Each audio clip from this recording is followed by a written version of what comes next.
Direct हो sir, हम लोग आपसे बात करना चाहते हैं दोनों से। ऐसा नहीं होगा कि वो नहीं आएंगे और इतनी जल्दी आपको हम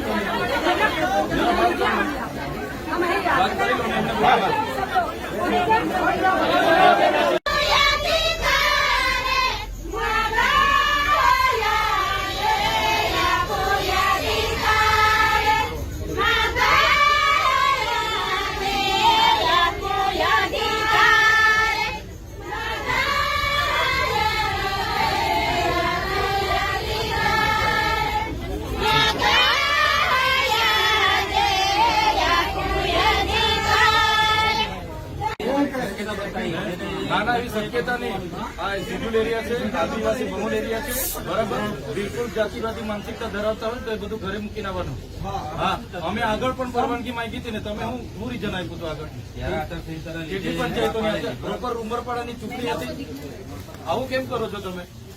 અમારા અધિકારો નથી, અમારો અવાજ અમારે અહીંયા નથી પહોંચાડવાનો. ને આ કચેરી બાંધમાં લીધી એટલે કચેરી અમારી છે ભાઈ, કોઈના બાપની પેઢી થોડી છે. એટલે તમે બોલાવો અને આરેફોના લીધે આ બધું મેટર ઉભું થયેલું છે. જવાબ તો આપવો પડે ને, લોકોને જવાબ આપવો પડે ને. હવે અમે પરવાનગી લઈ છીએ તેમણે જવાબ આપવો પડે.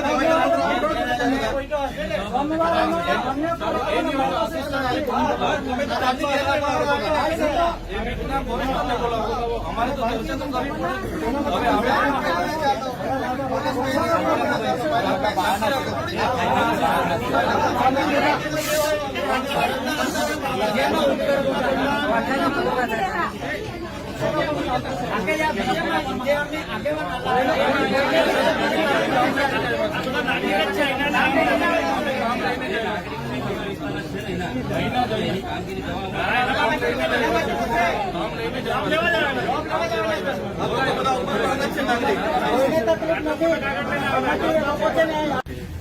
અને આટલા વર્ષથી કેળી ખાય છે, કેટલાક લોકોને તો સનદ પણ સરકારે આપી છે.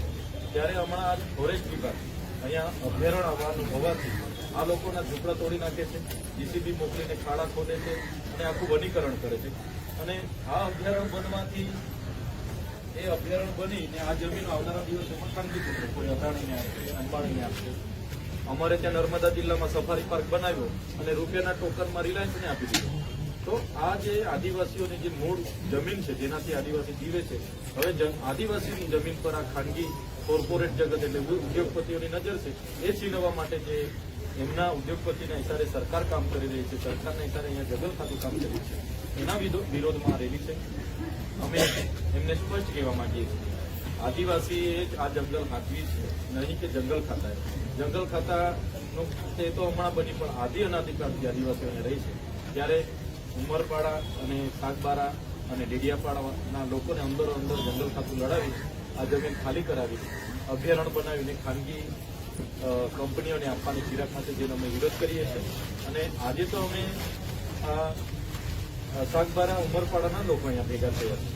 જો ફરીવાર આ લોકો સાથે જો આ જ પ્રકારના જીસીબી લઈ જઈને ખાડા ખોદવાના, ઝૂંપડા તોડવાના, અમારા લોકો પર કેસો કરવાના આવા નાટકો ફરી જો જંગલ ખાતું પોલીસ ખાતું કરશે તો અમે મહારાષ્ટ્ર, મધ્યપ્રદેશ, રાજસ્થાન અને ગુજરાતના બધા જ લોકો ભેગા થઈને અહીંયા ખૂબ મોટું આંદોલન થશે. અને જ્યારે જંગલ ખાતું અને પોલીસ ખાતું એટલું કામ જાણે એ જાણે પછી ખૂબ મોટું આંદોલન થવાનું. બિલકુલ જે પ્રકારે તેમના દ્વારા રેલી છે